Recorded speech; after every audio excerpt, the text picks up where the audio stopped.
Hey all, welcome back to Norbits Adventures. I thought I should jump on and talk about and review the Fluval breeding boxes that I got. They've been running for about 2, 3, 4 weeks now, I think, since you guys last seen. So I thought I'd, have a little discussion about that, and yeah, so enjoy. So here's a bit of an update for you on the Fluval breeding boxes that I got a few weeks back. As you can see, the Corys are still in there, they're breeding out, so growing out. They've been doing really well. Only problem I have with that is that you're constantly having to clean this little dooflicky and making sure it's running water.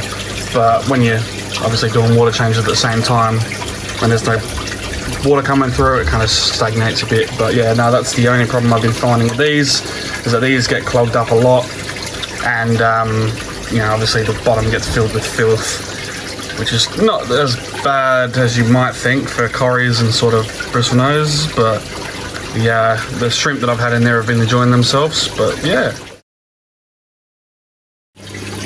So here's the smaller version of the breeder box that I got as well. As you can see, I got some snails, some rabbit snails in there now.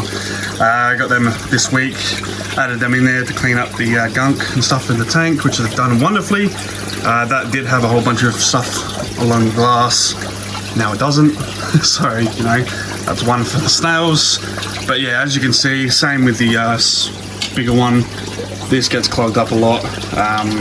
Just clear it out every day or every now and then, and obviously it picks up a lot of crap on the bottom, so I get in there with a one of those turkey basters, clean it up every now and then. Yeah, so that's what I do with that. I have found these to be actually wonderful. So obviously I've got Corys in this one with the rabbit snails. I've got Corys in that one growing out. I think they're stir-bys. So I've got the 2 boxes on this side growing out Corys. Then you've got this one here.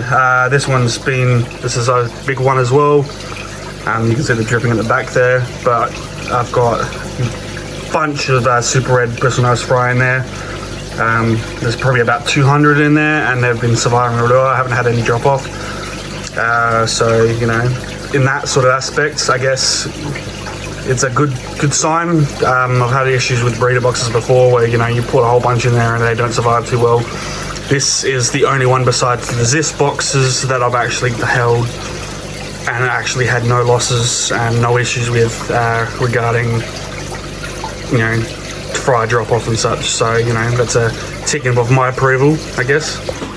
So regarding the breeding boxes, I'm actually quite happy with these. I've been using the Zist breeder boxes for grow out boxes, and obviously hatching boxes for my bristlenose eggs and such when they get kicked, or like the other day I had to pull out a male because I obviously sold him and he was on eggs, so I pulled them out, put them in the Zist box, and obviously running the bobbler at the back, which is great for airflow. Obviously I've thrown shrimp in there as well, but that's the only boxes I've actually had that I like.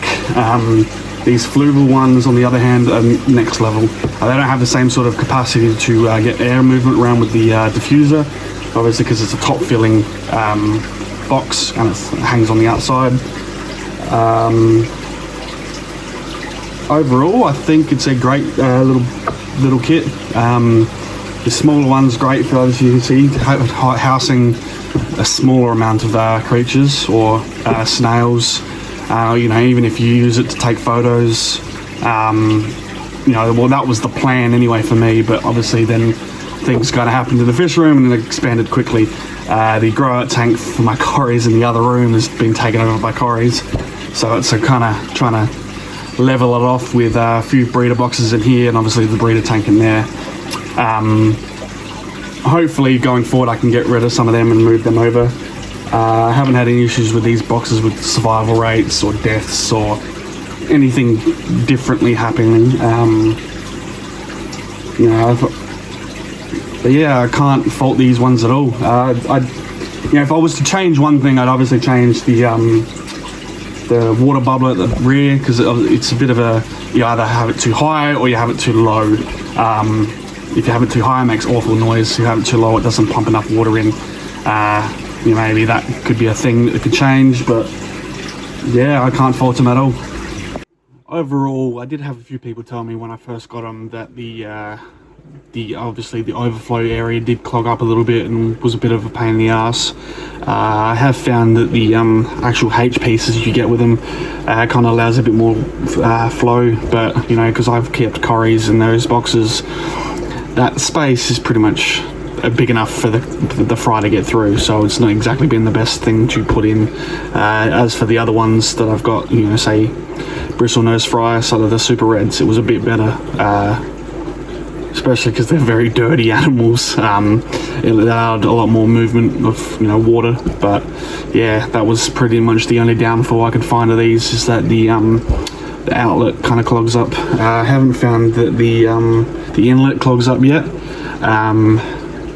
I've been keeping an eye on that, and I haven't cleaned them since I turned them on, so yeah, you know, overall it's been working pretty well, so I definitely like them. And you know, they're almost the same as this boxes, but you know, on the outside, so I'll probably going to jump between the both of them. And obviously I still use the older style Aqua 1 boxes as well for inside the tank, but you know, that's more for holding fish than actually growing them out in, because I don't find them big enough for me. So yeah, you know, if you guys have got any other ideas, or you know, you guys use anything else, you know, hit me up in the comments below. You know, we'll have a chat about it. And yeah, as always, hit a like, subscribe, and I'll see you next time.